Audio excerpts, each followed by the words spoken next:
Dr. Jerome Corsi, best-selling author, joins us. We're going to have him back up for a full hour soon on his new book that's already becoming a bestseller, Who Really Killed Kennedy. A very powerful book. I've already read half of it, just got it last week. Doc, you heard me go over those points, and then I realized, other than us and InfoWars, you at WorldNet Daily and others, I know, have been the ones breaking this, and as fantastical as it appears, is it as bad as it looks to me, sir? I think you're correct, Alex. I think you're right on. I mean, let's just dissect a little bit of this Kenya violence. First of all, you got to understand that the Somalis, remember, the Somalis are the warlord, kind of unlawful, unruled country that we invaded when the Black Hawk down during the Clinton. That's Somalia. Somalia has been having Muslim terrorists pour into Kenya since Obama took office. I mean, I reported going back into 2007 when Obama was running for office. You remember that Odinga, who is the tribal clansman, and of course we've got tribal relations in Kenya that are very important.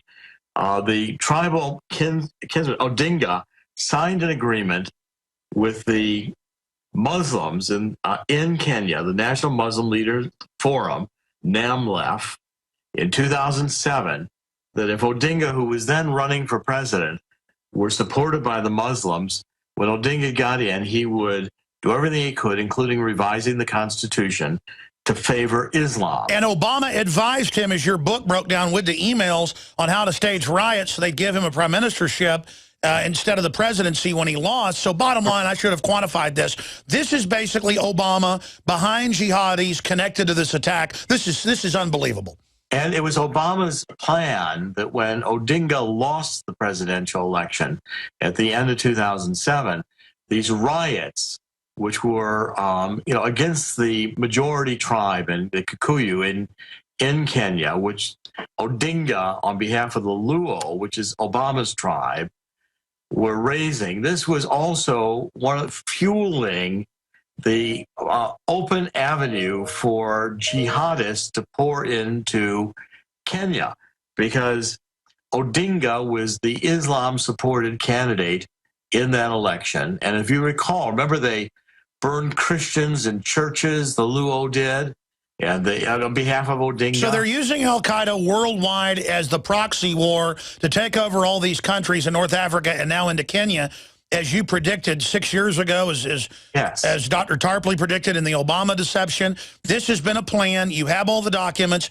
How do they think they're going to get away with this? And I want to get one more point on the record, too, because remember, Odinga lost the election in 2007, but he became co-head of state. Remember, he became prime minister, and that was arranged by Obama, together with Kofi Annan and the UN.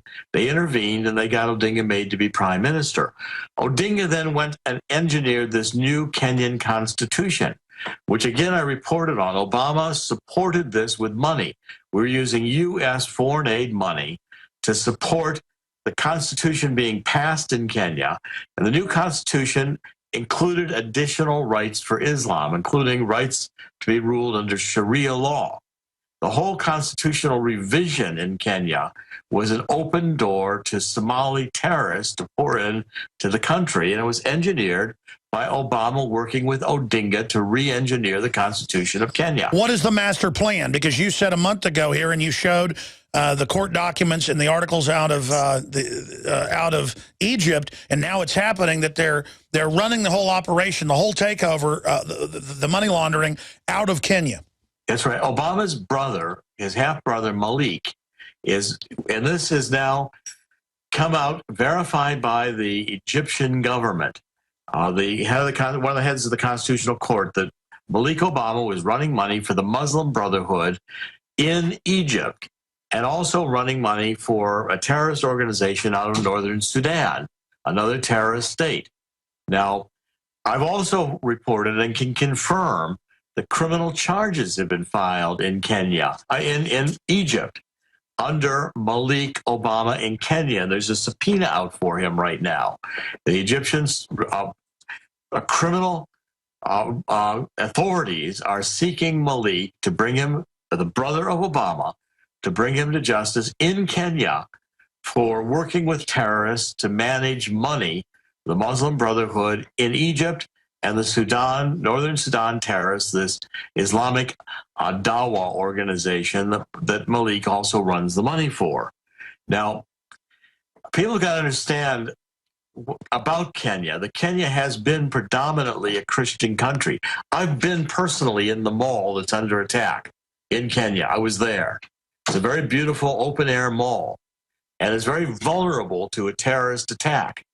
The jihadis who are in Kenya today were invited in, open door, Obama Odinga, inviting them in from Somalia.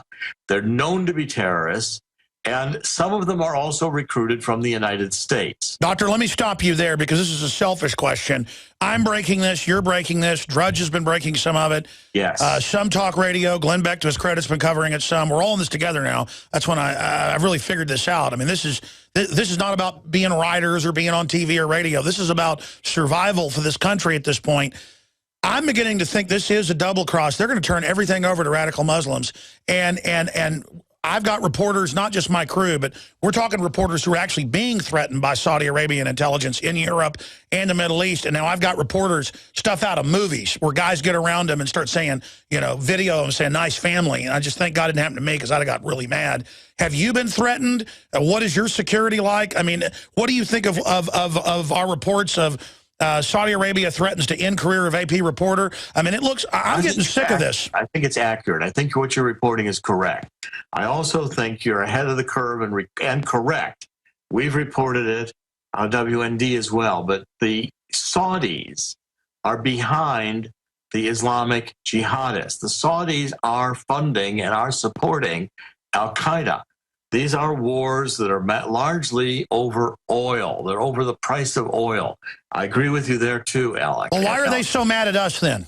Well, because, see, if Obama has carried the water for the Al-Qaeda, it started in Kenya before Obama was elected. When Obama and Odinga made this pact with the radical Islamicists in Kenya that was going to allow Al-Qaeda to come in the door through Somalia into Kenya, a predominantly Christian country. And when the violence occurred in Kenya, they called it tribal violence, which Odinga was using to gain power without reporting the Islamic nature of terrorism of this violence. So Obama is lowering the drawbridge from Egypt to Syria to Kenya to Libya to Central Asia to everywhere to bring in Al-Qaeda. This is high treason. What do we do? Well, and we also, and Alex, you connect the dots. You also reported, we've reported, this is what Ambassador Stevens was doing coming into Benghazi before he was ambassador. He was running guns to Al-Qaeda and Islamic jihadists backed by Saudi Arabia to destabilize Gaddafi. The same way Obama welcomed in Morsi, who was elected president after the so-called Arab Spring, which was nothing about destabilizing Northern Africa in favor of Al-Qaeda and Saudi Arabia. The Saudi Arabian forces are behind this because Saudi Arabia wants to control the price of oil.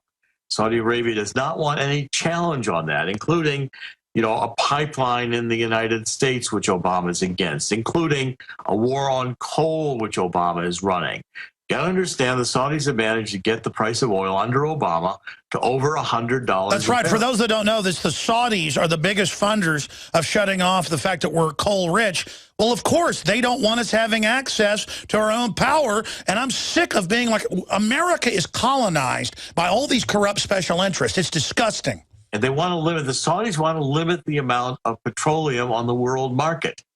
They also want to eliminate the Shiites in Iran and would be happy to force us into a false flag war, CIA-supported war in Syria in order to go after Assad, who the United Nations has not said was the cause of the chemical weapons attack. That's Sir, how big is it? How big is it that the military is listening to you and I and others, and that the Joint Chiefs went and told Obama no? How big is that? I think it's huge. I think the military is listening to you, Alex. They're reading WND. The military is realizing that their lives have been put in harm's way again on lies, on, there were no weapons of mass destruction that we found with Saddam Hussein. Even going back to Gulf 91, fighting for Kuwait. Yes, Kuwait was very important to the Saudis, but Kuwait was not of national security significance. Kuwait was never going to attack the United States, or Saddam Hussein was never going to attack the United States with taking over Kuwait. But it was very important to the Saudis, and it proposed the need for false flags in wars which are going on today in Syria. And this is because, again, it would be the interest of the Saudis to see Assad gone, because Assad is an ally of Iran. So of all these interests that want to bring down Syria and carve it up, is Saudi Arabia, they admit they're the ones paying for it. They're paying for it. They're paying for it the same way they're paying for Al-Qaeda. They're paying for Al-Qaeda to destabilize Libya, Egypt, and now Kenya. They want Al-Qaeda to destabilize the entire world in Middle East and in Africa. This is so unbelievable. This is so incredible. Dr. Jerome Corsi is our guest. We're going to come back, and I'm going to give him the floor in the final segment to ask him, how are things going for Obama? Where is this fight going? What does he expect next? I feel a false flag. I see that as their trick. We'll be right back. The Alex Jones channel is the official page of the InfoWar. But don't miss what's happening on our other channels. The Info Warrior, with the week's best videos. Prison Planet Live, where Paul Joseph Watson gives his expert analysis. And keep up with the rest of the InfoWars crew on our other pages. All of our videos are available to repost for educational purposes. See the sidebar of the Alex Jones channel for the subscription links. And remember, you can always find our videos in the highest quality by becoming a member of PrisonPlanet.tv.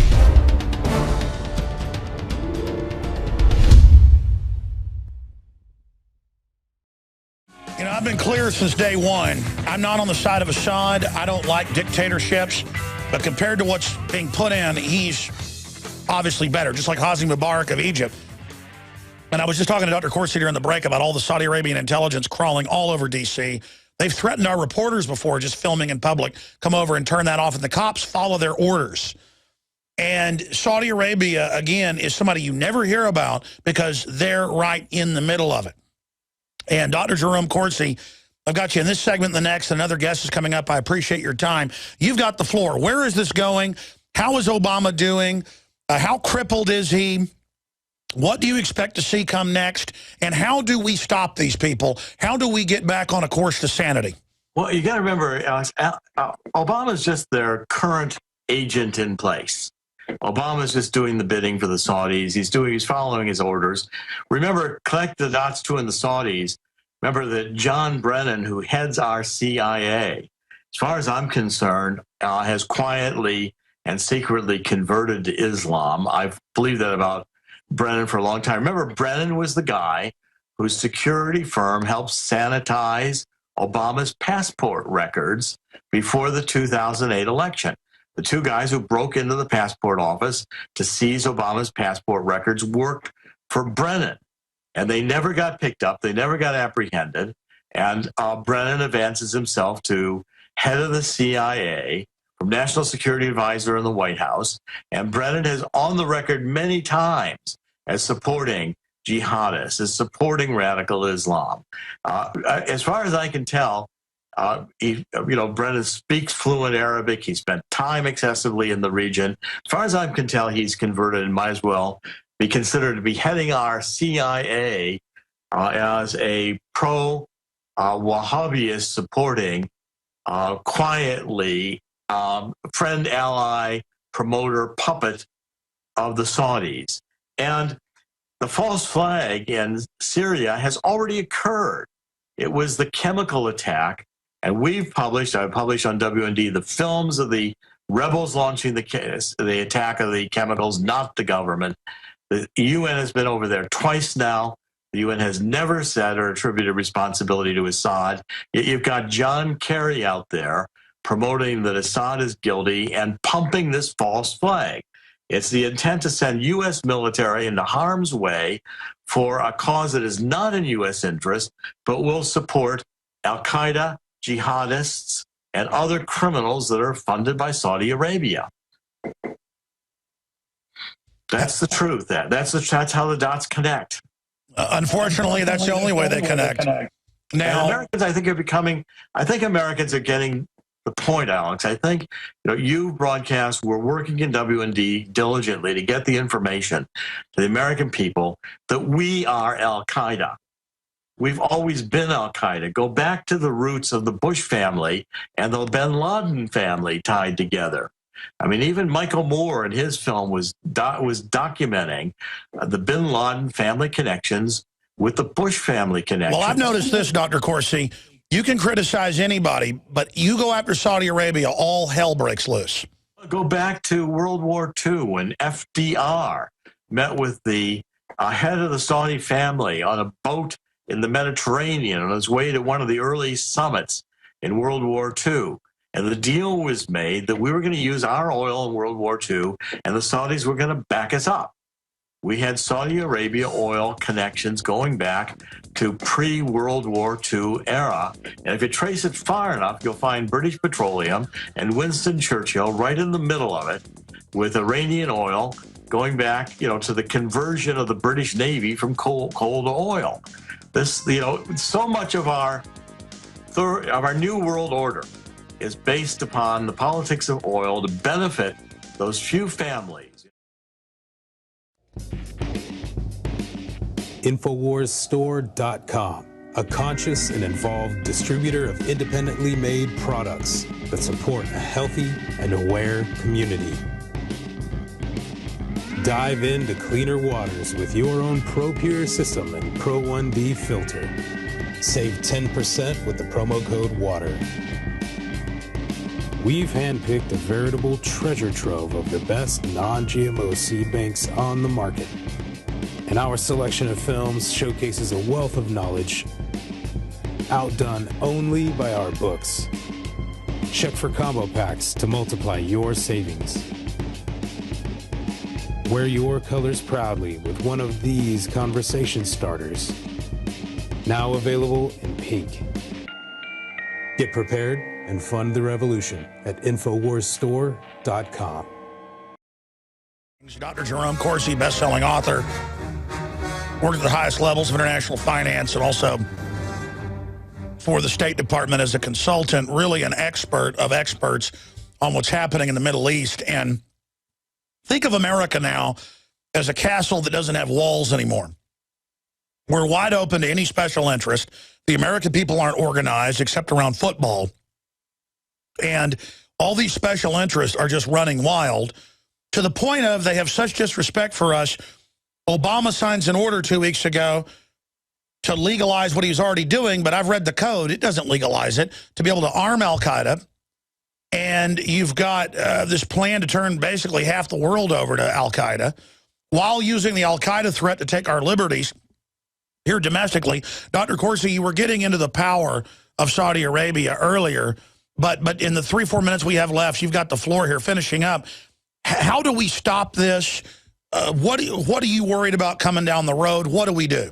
Well, I want people first to understand that it was Obama and Odinga, Obama's Luo cousin, who was, after violence and losing the election, prompted by agreements, that discussions between Obama and Odinga got to be co-head of state and opened the door with the new constitution to al-Qaeda coming into Kenya through Somalia. Kenya used to be a 90% Christian country. It was very stable. But between Obama and Odinga, Kenya's been destabilized. You now see massive Somalian terrorist al-Qaeda-linked groups operative in Kenya. And this attack on the mall is a shocking indication of how powerful these al-Qaeda groups have come. They're killing Christians in the mall who can't give answers as to who Muhammad's mother was, and other questions with regards to Islam. This is the Saudis backing al-Qaeda, joined by Obama backing al-Qaeda. And in terms of false flags, the false flags have already occurred. This entire chemical attack ruse in Syria, which is a ploy to get our military to go along again and put their lives at risk for oil, for the interests of the Saudis to combat Iran. And, Obama is in the process right now of funding al-Qaeda throughout northern Africa, including from Libya, with the worst terrorists armed with weapons that we provided in part, being brought into Syria for these al-Qaeda and other jihadists through Turkey. And this is what Ambassador Stevens was at the center. It's why Benghazi is still alive. It's why Obama won't tell us what he was doing that night when we let these guys die in Benghazi without bringing military to try to save them. So people got to wake up and understand that the lies here have been going on since before World War II.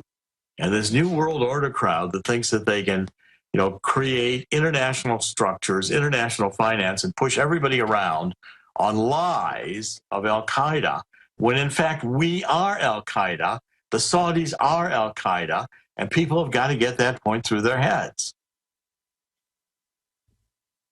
That's very powerful stuff, Alex, but I can back it all up. I know. It's all there publicly. All there. And it's so frustrating. And I have this sense of dread for our society on one hand, but the other hand, I see a big awakening. The power structure better not be worried about us. They better be worried about the military waking up. Well, if the military wakes up and realizes how many men and women have been killed and maimed over, lies. I mean, the lie was to get into Iraq in the first place in 1991 over Kuwait, which is insignificant to U.S. national security interests. And George H.W. Bush proclaiming during that war in a speech to Congress, New World Order. That was the. We're going to have to get you back up in the next few days. This is too important. Thank you, Dr. Corsi. Now you can watch the InfoWars Nightly News streaming live as it happens for free. Check it out at InfoWars.com/show.